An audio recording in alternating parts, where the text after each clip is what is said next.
All right. So welcome everybody. My name is Paul Billick, or as Terry likes to call me, Docent Paul. And normally this time of year, I would be out leading hikes on our open space preserve, but because of the pandemic, I can't. I like to do hikes this time of year. I call them tarantula treks, where we go out and see if we can find tarantulas out and about on the preserves. But since I can't lead the tarantula trek, we're going to have a tarantula talk. Wait a second. No. The tarantula doesn't talk. I guess that was ambiguous. I do the talking, and the tarantula will provide the visuals, some photos and videos as well.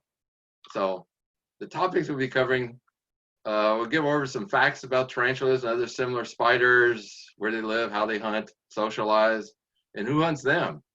So mixed in with a lot of slides. And then some fun and trivia with tarantulas. I think as you can see how I started this, I'd like to put a little fun in the presentations as well. And then finally, at the end, show you where, when, and how to find tarantulas on the OSA preserves. So first off, probably the most interesting fun fact about tarantulas, and many of you may already know this, is that tarantulas are the largest spiders found in California. And I have a slide that shows you, how big tarantulas can get. Like the man in the truck says, that is one big spider. Well, that is an actual picture of a tarantula, but the picture has been, it's kind of fake. It's a little movie magic. It's a still from the 1955 movie Tarantula. And as a monster movie, I think you got a pretty good idea from this one picture alone what the movie's about. So we're going to talk some more about the movie Tarantula later in the talk. But here's a slide I promised. So 10 years ago, when I was out hiking, I came across a tarantula who was very photogenic. I got lots and lots of pictures because he stayed on the trail. Sometimes he walked, sometimes he would stop. So I got some videos I'll show you later of him walking. Here he stopped for a while, and I thought that's a great opportunity to put a ruler down next to him, and then you can clearly see how big is the tarantula. So look at the ruler, the tarantula. It's about 4 inches long. In fact, if you drew a circle about 4 inches in diameter, it would probably, the tarantula would just fit inside it with its 8 legs stretched out in all directions. So let's get some background. So the question is, what is a spider? Now, the next few slides I have, a lot of it I took from presentation that was made by two good friends of mine, Jacka Wiki and Debbie Briscoe. They're my go-to people when I'm looking for an expert. I'm not the expert on spiders and other creepy crawly things that are out there, but these two people are. So they put together a very detailed presentation, and I took some parts of it from that for my presentation. So again, what is a spider? Well, it's in the class of animals called arachnid, which means 8 legs. So under arachnid, the spider is the order. In fact, if you look at life forms, it goes domain, kingdom, phylum, class, order, family, genus, species. So there are classes called arachnid. They have 8 legs. So there are other arachnids found on our properties. Probably the one you need to watch out for are ticks, because while the spiders generally aren't dangerous, the ticks are dangerous. They want to get on you. They want to bite you, get some blood. And in the process, they could transmit disease to you. So it's something you always have to watch out for when you're hiking and when you're done with a hike. So arachnids have 2 main body parts. And a lot of times these words, I'm terrible at pronouncing them. But I think it's cephalothorax and the abdomen. So 2 parts. Interesting. So what part is it missing that you might think a spider should have? Well, he's got no head. So does it mean they walk around bumping into things? No. While they don't have a head, they do have a face, which is on that first part, which let's just call that the main part of the spider. So in the front, it has got eyes, the mouth, a few other things, and the abdomen's in the back. And also, the first part contains all 8 legs, come off of that part, not the back part, the abdomen. So if you're going out buying like a toy spider for a Halloween decoration for next month, if it doesn't have all 8 legs on that first part, it's not good representation. And if it has a head, it certainly is not good representation. So all arachnids have that. But spiders, those 2 parts are connected by a narrow cylindrical connection. So the pretty distinct. They have fangs to kill prey, very sharp, and they're also in the front of the spider, what you would call the face. Spiders produce silk, and most of us probably know that, realize it, and we probably even walked into silk sometimes when you're hiking or you see it around your house. A lot of them use it to make very pretty, elaborate webs that you see, but that's not the only use for the silk. And interestingly, the tarantulas don't make a web, and we'll get into how they use silk later. And you take all the spiders and break it down into two groups, Araneomorphs and Megalomorphs. So the first group has most all of the spiders that you see are in that one. And a few that aren't in that group, because they're different in some ways, fall into the Megalomorphs. So where does the tarantula fall? Well, you might think the first one because that's where most all spiders are, but spiders are Megalomorphs. And what does that mean? Well, if you had two adjectives to describe a tarantula, you say, okay, you already established it's a spider. What two adjectives would you use? Well, how about big and hairy? And that's what Megalomorphs are. So these are the big spiders, and often hairy spiders. Their jaws work in parallel to the body axis. Okay, that's a line I took from the presentation of Jack and Debbie's.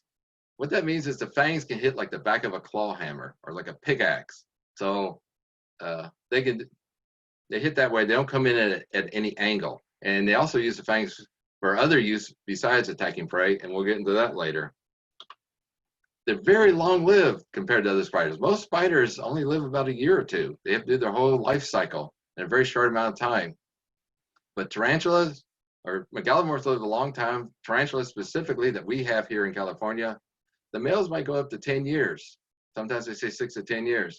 Females, 15 years longer than that. Very long-lived, even compared to most animals in the wild. So local types found on our preserves, there's 3 of them that I want to introduce you to. Of course, the first is tarantula, the main theme for today's talk. The second is the Calistoga, and the third is the turret spider. And we're going to show you pictures of all 3 a little later. Now, I don't know if the following is true of all Megalomorphs, but it's definitely true of these 3 that we have in OSA preserves. They're nocturnal, so you rarely ever see one because the preserves are open during the daytime, and they sleep all day out of sight, and they come out at night when you're not allowed to walk the preserves. So they're normally not seen. They live in self-dug holes lined with silk. This is how they use their silk. So with those fangs up front, like a pickaxe, they can dig a hole, and they dig it and then keep it from caving in on themselves. They line it with silk, however much they need to give it some structure. And they're ambush predators. They don't make a web with sticky silk on it that can capture their prey. They actually have to go out, hunt it, capture it, and kill it. So they often wait at the edge of the hole at night for something to come by. Could be like a beetle, cricket, they're out at night, or even other small spiders. And then they will shoot out of the hole like a cannon. They can be very fast off the still and attack their prey. So here's some examples of tarantulas that I've seen on our preserves. I also put up here the genus species. People like to know that. They often describe things instead of a common name, tarantula, they'll use that. You notice I'm not saying it. You can welcome to write it down, try and say it yourself. I'm sure if I tried to say those 2 words, it would be garbled. One thing to notice about these pictures is they're all taken during daylight, which is interesting because this is a nocturnal animal. So why are they out during the day? Well, we'll get to that later. The other thing to count is, does it have 8 legs? Let's see. You got 1, 2, 3, 4, 5, 6, 7, 8, 9, 10. Okay, that doesn't sound right. Well, it has 8 legs, but it also got 2 extensions in the front, and these are called pedipalps. So arachnids have pedipalps that extend out front. They could be small, they could be large. Scorpions are arachnids. They have 8 legs, and their pedipalps, guess what they are? You know what a scorpion looks like? Big claws that stick out. Here, tarantula, it's kind of medium length. almost as long as the leg, but not quite. And here's two other videos. You notice this one's even in the sunshine. So that's the tarantula. We'll talk some more about tarantulas, but let's talk about the other two megalomorphs that we have on our open space preserves. So this is the Calistoga, no T, Calistoga. And there's its genus and species. And you notice Calistoga is actually the genus name. It's given the nickname false tarantula. It's almost as big as the tarantula, just a little bit smaller. So tarantula has the distinction of being the tallest or largest spider in California. You notice it's hairy, but the hairs are a little different. It's not as ratty looking, kind of as an unkempt as the tarantulas are. It's smooth, like it got out, it groomed itself and combed its hair. But there is hair, especially on the abdomen, here in the back, and on the legs as well. These are flash pictures taken at night. I have never seen a Calistoga during the day, and I don't know if they ever do come out during the day. But when I have an opportunity to lead evening walks after dark, sometimes we see them, and that's where these pictures are from. Now, the third megalomorph I find the most interesting, and that's the turret spider. And there's three pictures. You notice all three pictures, the spider is in its hoe, either completely or partially.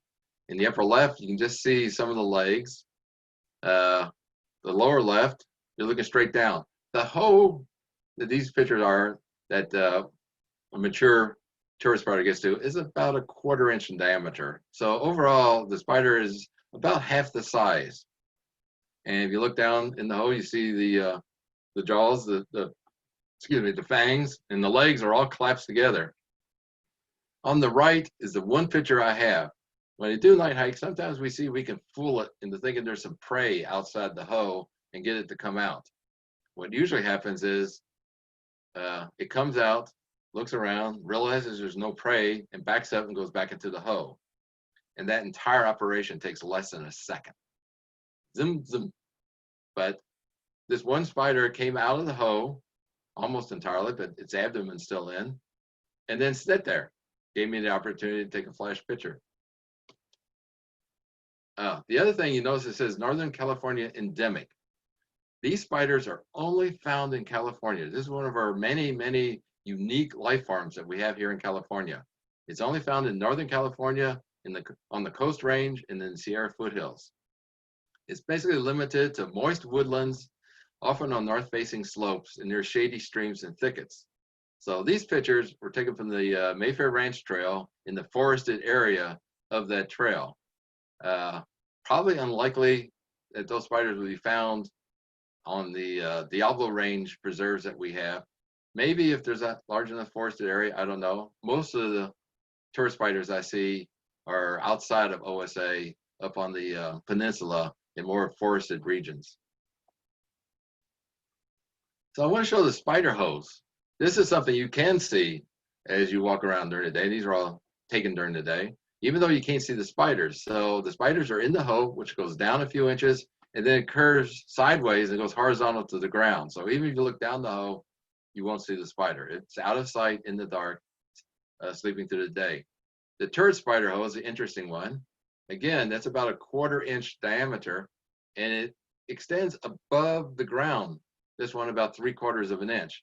And it uses a lot of silk as a building material, because it's not just lining a hoe, it's creating a structure above the hoe. And someone looked at it and says, that kind of looks like a castle turret that you see on European castles. So it got the nickname turret spider. The other two hoes, they may be tarantulas or they may be calistogas. I can't tell without the spider being there, and their hoes are about the same size. But notice you can see the silk is used as a lining material to keep the hoe from collapsing in on itself. These hoes are only about an inch, maybe even less than an inch in diameter. And yet that spider, which you saw earlier, and you'll see many more pictures later, can just fit in the hoe. It doesn't make it a really big hoe. It collapses all 8 of its legs together and then goes into the hoe. Tarantula mating. Now we're getting into why we see tarantulas this time of year.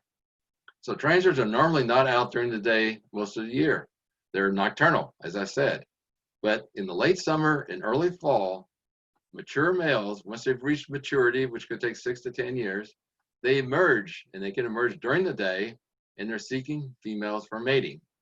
And of course, the male can mate more than one female. If you remember what I showed you earlier, females can live 15 years longer than the males. So there are probably a lot more females out there for them to mate with. So the next thing I have is a video. Might take a few tries to get the video going. So this is my favorite spider from 10 years ago. And watch how he walks. So notice how graceful he is. He's walking on a very uneven surface, taking his steps. And how slow he's going. So this is a male trying to find the scent of a female, walking along on the dead grass.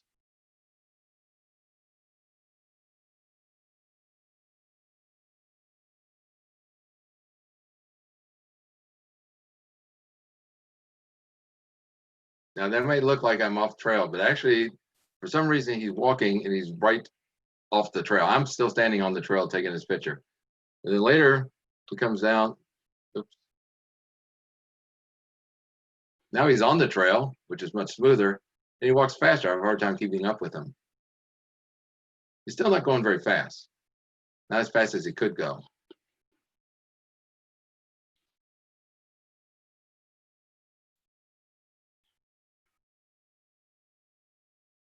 So, tarantula mating. So, after they find a female, they want, they want to mate. So, they apparently are looking for the scent. If they find a hoe, they do some tapping outside the hoe to try and entice the female to come out. On the left is a spider with its face down in the hoe. I think it's trying to entice one. I was really excited. I thought it's going to have an opportunity to actually see mating, but if there was a female down there, she didn't come out, and he moved on, unfortunately. And the next one over on the right, you see the male out. And one thing, if you notice from that side picture, underneath the leg, the front legs, the spider is a protrusion. And I'm going to blow that up in the next slide. And you see it inside the circle, and also another tarantula picture. So the front two legs of the mature male have these little protrusions stick out. They're like hooks on the front legs. These are used to protect the male while mating with the female. He uses those two legs, and with the hooks, pushes the fangs back on the female so she can't attack him and harm him. So after mating, we go from fall to winter to spring. The males die at the end of the mating season. They only have one season where they're mature. And then once that season's over with, they will eventually die. There are many dangers out there besides the female could kill him if his legs slip, but there are also other dangers out there as well. We'll go into that. Females, on the other hand, they'll retreat to their homes eventually. They use silk and they create a little pouch, and they put their eggs inside this little pouch, and we call it an egg sac. In fact, that's common with spiders. They create an egg sac for their eggs, and it hangs the egg sac probably near the edge of their hole. They periodically turn the egg sac. It's called brooding. Probably can't just hang there. So they have to do that over time. It takes about 6 to 8 weeks before the eggs will hatch. And as you can imagine, these eggs are very, very tiny, microscopic in size. They stay with the mother for some time. Terry, could you say something? Terry? Yeah? Okay. I just want to make sure I'm not just talking to myself. No. It's just creepy quiet, but it's okay. Everybody's listening. Okay. I just wanted to do a sound check. Thank you. We're still here. So after the eggs hatch, they stay with the mother for quite a time. They molt, which means they get bigger and bigger. And the next picture is one of my favorite pictures I have. So we did an evening walk at Rancho. We went out while it was still daylight. We saw some tarantula holes. We marked where they were, and then we came back, an out and back walk at night to see if there were any tarantulas in the holes that we saw. And we looked in this hole, and we saw some activity. Fortunately, with me was Debbie Briscoe, who I mentioned earlier. She's not only an expert with all these spiders and things, she also carries really good camera equipment. And with that, she took a flash picture down the hoe, and this is what she got. And if you notice, these are baby tarantulas. Picture is in the summertime. This is 1 foot of the mother. Now, I didn't mention, but the female does get bigger than the male. It might, I'm not sure how much bigger. I think about 5 inches or so, as opposed to the male's about 4 inches, but not significantly. And this is just 1 foot here. And so you see how tiny these are, and they've probably already gone through a number of molts. Eventually, they will leave the hole, leave the nest, so to speak, and go out on their own. So I just love this picture of baby tarantulas that I have. So dangers and defense against those dangers. You may have noticed that picture I showed before of the tarantula with its face down in the hoe. It kind of has a little ball pattern on the back of its abdomen. So what happened there?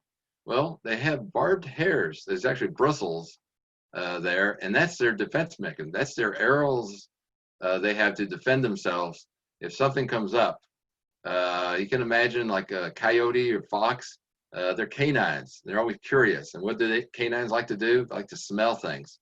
So they would come up, they see this little thing moving, and they stick their nose right up there and sniff it and wonder, is this something I could eat? Well, even if it doesn't eat it, one bite and the spider is dead. So he's got to act quickly. And so he can remove some of those bristles, fling it right into the face of the attacker. And because they're barbed, they stick. And you know, the nose can be very soft, but they can actually even reach the eyes, and it can put out an eye.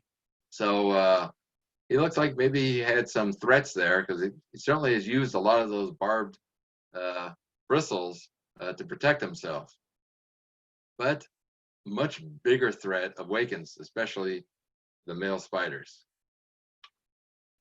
Now, before I talk about that threat, we're going to change subject for a couple of minutes, and I'm going to talk about the Schmidt Sting Pain Index. So what's that? So a scientist named Justin Schmidt, back in the 1980s, he wanted to put together a scale of how painful various stings are, which is mainly insect stings, you know, bees, wasps, so on. So the level of the pain is based on the venom in the sting. And so some venoms have very little impact, and some can have a significant impact to the sting level you feel. So he didn't do it by a chemical analysis of the venom. He allowed himself to be stung by everything. And based on how much it hurt, he put it on a scale of 1 to 4, and 4 being the most painful sting. So level 1 are things like the fire ant, paper wasp. I had some at my house recently and had them removed. And most small bees, like the sweat bee. The pain level is basically the pain of being poked with a pin. And maybe you've been stung by those. I have. Level 2 is a little more painful. Honeybees, so this is something the beekeepers have to watch out for.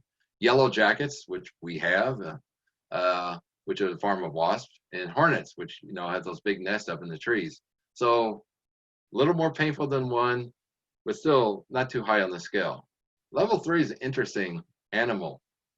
It's the velvet ant.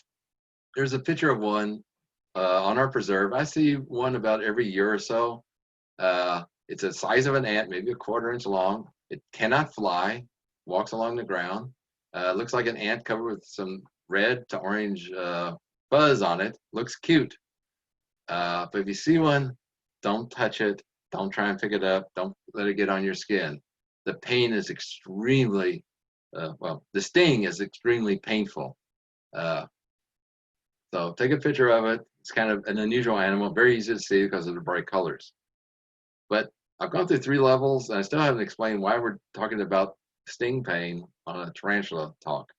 Well, 1 level's left, level 4, and that is the tarantula hawk.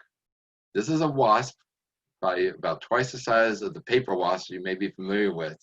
It's found out in preserves. This picture was taken out on our preserves. I've seen them a few times. And they have an interaction with the tarantula. So I've got a video I'm going to show that was taken last year of the interaction between a tarantula hawk and the tarantula. Visually, what you see is not too bad. I'm going to describe what happened before the video started, and more importantly, I'm going to describe what's going to happen after the video ends. And if you're a little queasy about how nature interacts, you might want to turn down the sound, or if you have little children. But here's the video, the interaction between a tarantula hawk and a tarantula. Now, this was taken by one of our educational aides, Danny, last year on the trail in Coyote Valley. She came up and she saw immediately, she recognized the tarantula hawk, the most painful sting in all North America. So she kept her distance for quite a while. You see the orange wings when it gets in the sunshine? It's just wandering around. Well, up above it right there is a tarantula. She has stung that tarantula, and once she stings the tarantula, it's paralyzed for the rest of its life. When it's paralyzed, the legs curl up, so it's almost like a little ball. So what is the wasp doing? Well, she wants to put the tarantula in this hole, which is up the embankment. And basically the rest of the video shows her pulling this tarantula, probably a male because it's out during the day, into that hole. There's a story in Greek mythology about a man who's condemned to spend all eternity pushing a rock up a hill, and it constantly rolls back down, and he has to start over again and again. You see a little bit of that mythology played out here in this video. So she's checking out the hoe there. She constantly goes back and forth, moving the tarantula, checking out the hoe, and tries to move it up the slope. So what's she going to do with that tarantula after she gets it up in the hole?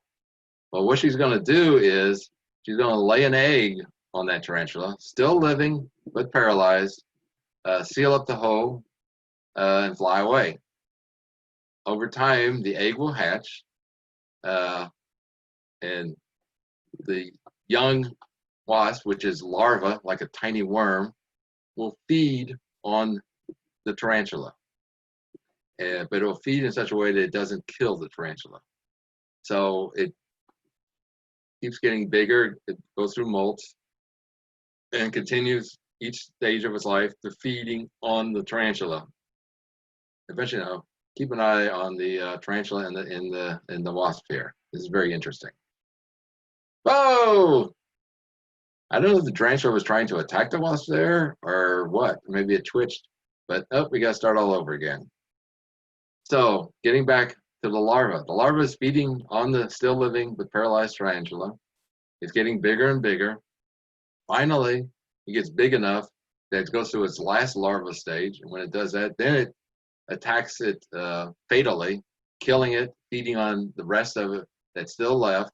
One more molt and transformation, and emerges as an adult wasp and flies away. Interestingly, while the larva feeds on a tarantula, which basically makes it a carnivore, the adult wasp doesn't. It feeds on nectar. So it goes from flowers and blossoms and probably aids in pollination, just like bees and butterflies do. So as an adult, they feed on nectar, but as an immature larva, it feeds on the meal its mother left for it before it was born. So just a little bit left here. Well, it'd be sure be a lot easier if this hole was down flat. Well, a lot of times they are flat on the ground, it'd be a lot easier for her. But notice not only can she move this tarantula, she can even move it uphill and get it into the hole.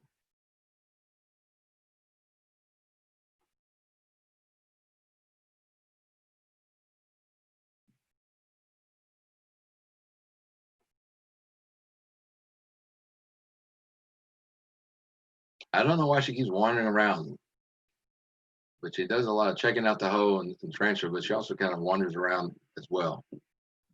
She have like a short attention span?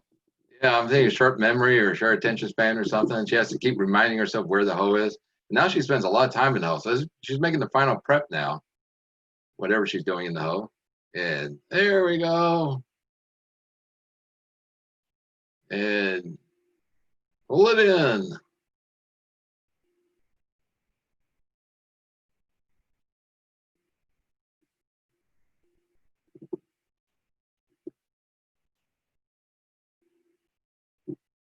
And done.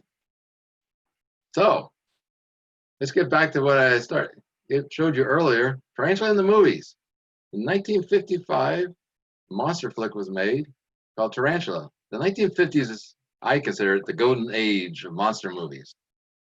With the end of World War II, in the advent of the atomic age, a lot of Hollywood movies postulated that the new atomic energy, atomic radiation can cause all kinds of things to happen to nature, to animals, and they made lots and lots of monster movies. One monster movie, they had a octopus that got so big it almost tore down the Golden Gate Bridge. That's big. Another one had ants get so big they're about the size of cattle, and they were running around the waterways in Los Angeles killing people. So they had to take care of that. But in 1955, what I consider one of the better movies was Tarantula. I consider it better because most of what you see in the movie is an actual tarantula. They use the movie magic, green screen, and so on to make it appear getting bigger and bigger. But instead of telling you what the plot's about, I'm going to run the trailer. Now, a couple of things about this. One, every time I run the trailer, usually there's some ad before you get the trailer. You have to sit through an ad, see something free off the internet.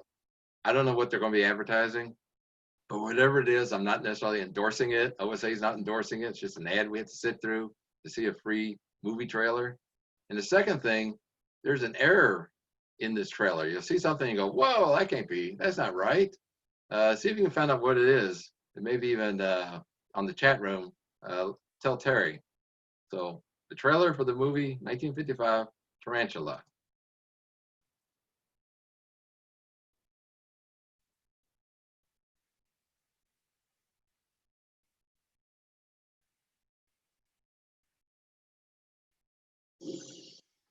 Oh, it's an ad for the Internet Movie Database.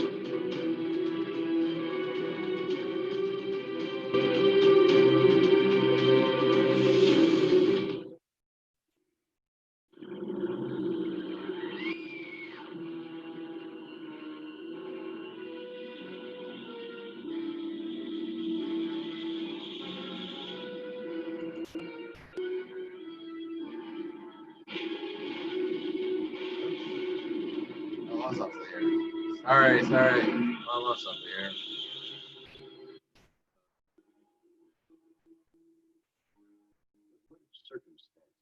I'm sorry I lost it here. Let's try it again.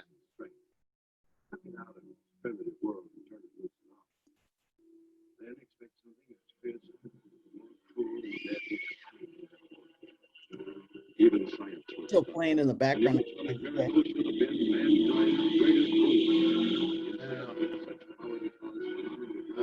Sorry again. Sorry. Somehow.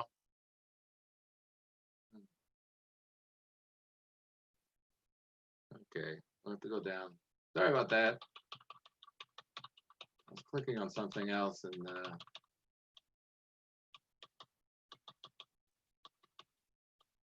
here we go. Let's try it again. I'll take my hands off the keyboard.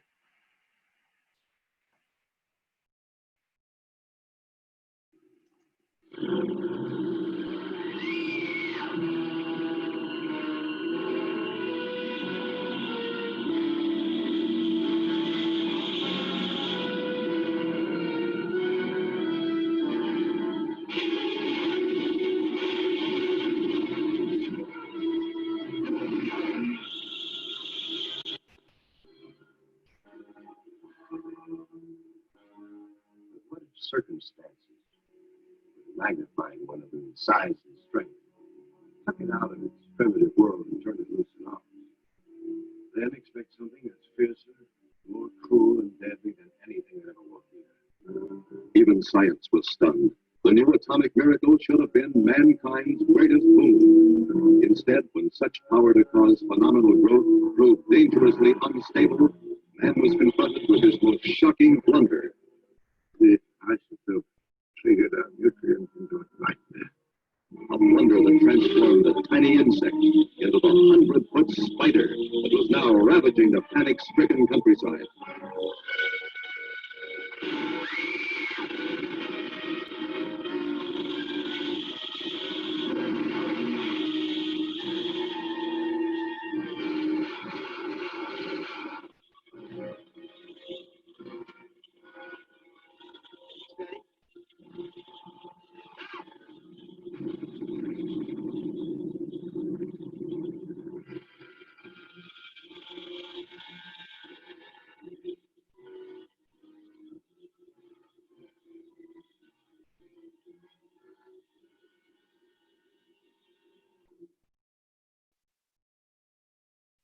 Yeah. Don't you want to go out and watch the movie? So, what was the error in that trailer? Did you get anything, Terry?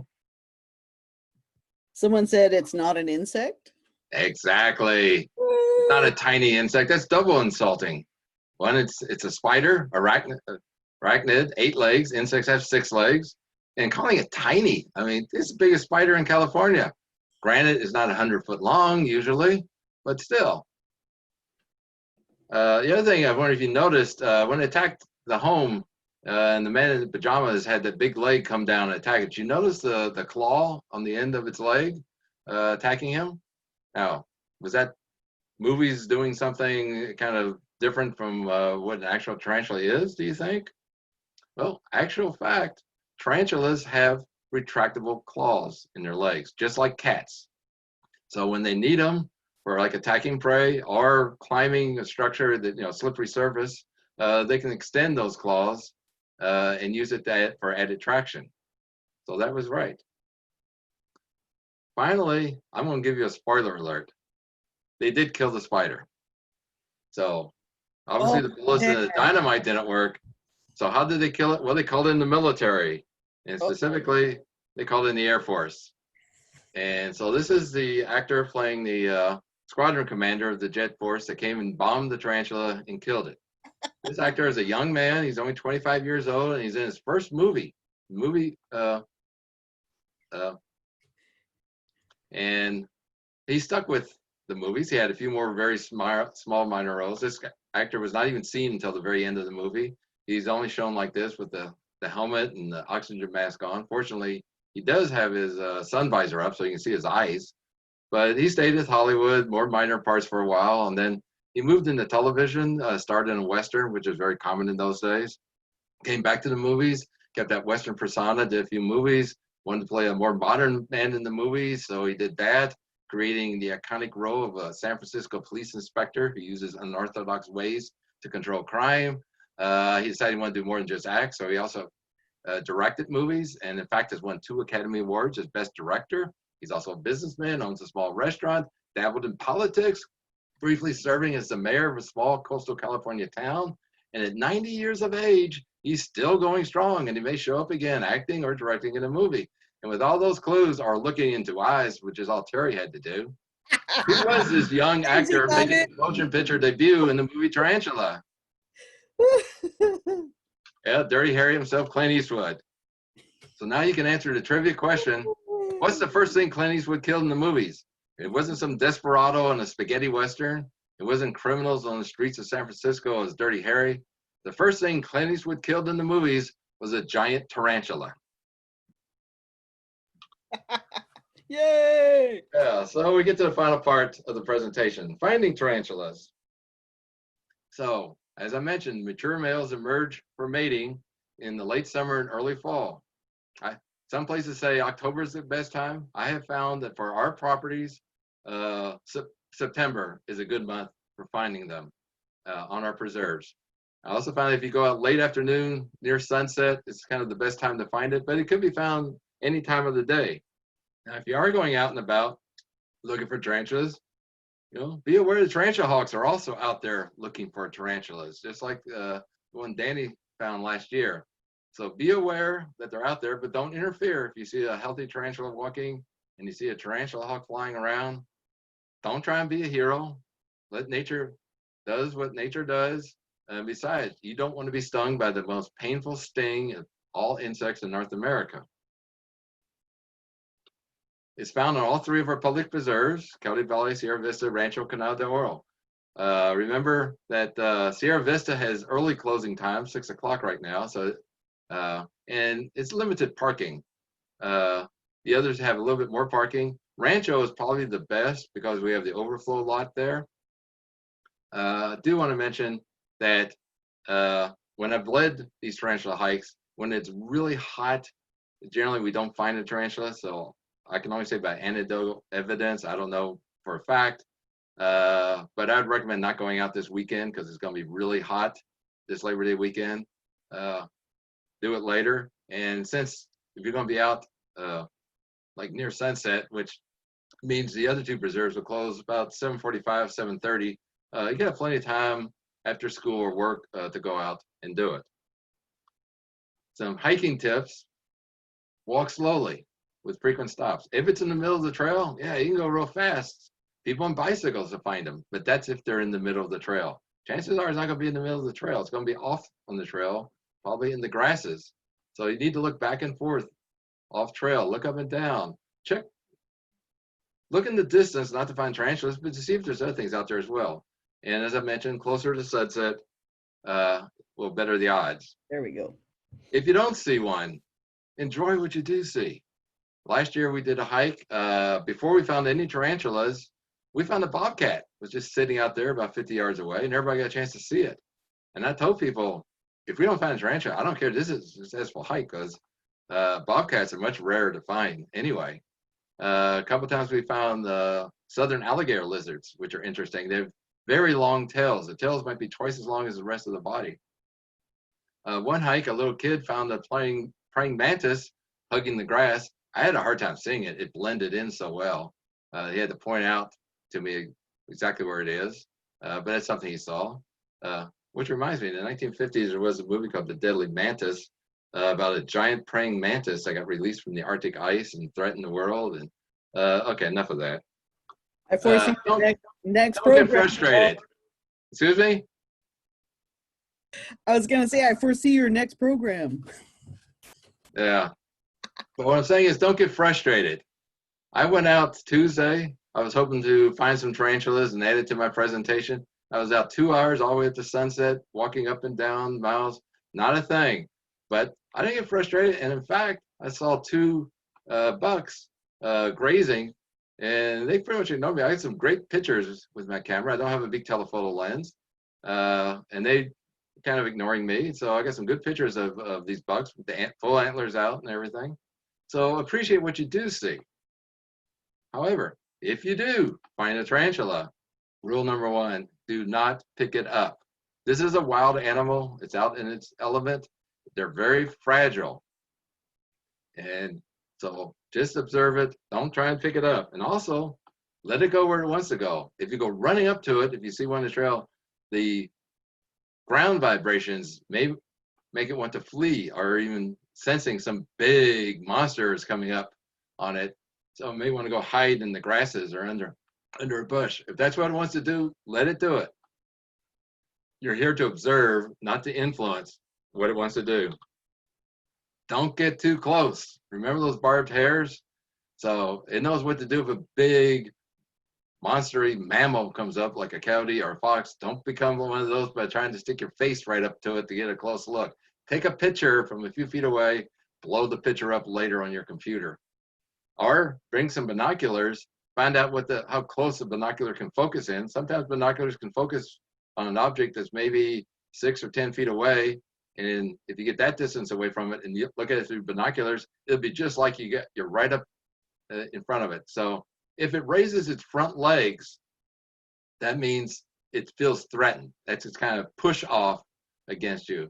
So you should back off, let it calm down. And I put at the bottom, those selfies. Now, ever since the invention of the cell phone cameras, we got this idea that we want to take selfies, have us in the picture with whatever is there. Do it with athletes, movie stars, or maybe some object behind you like the Taj Mahal. But don't get down on the ground, put your face next to it, and stick out your arm with your phone in it and try and take it. Tarantulas and all wild animals don't understand selfies, and they're going to feel threatened if you bring your face right up to it, and it can be very dangerous. So the point is, observe, not disturb. So this is where I was going to end the presentation and send it back to Terry, but I've got one more video to show you. So enjoy. Hi there, Jose Paul. I'm out here on Rancho Canal de Oro. It's a little after 6 o'clock. I'm on the Legos Creek Trail. It's Thursday, September 3rd. And of course, I'm out here to see if I can find any tarantulas. So let's turn the camera around. Let's see if we have anything. So, always a good idea.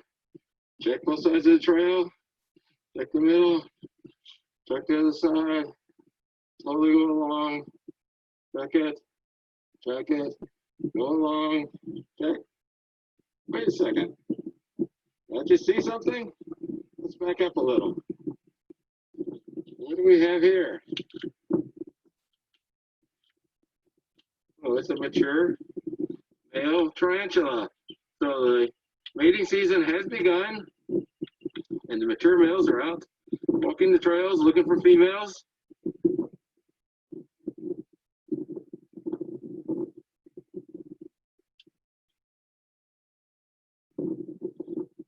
Oh, big fella, anything you want to tell the audience?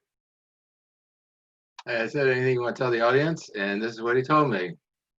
So I hope you see you out there this month on the open space trails. And I got some new pictures to add to my collection of tarantulas.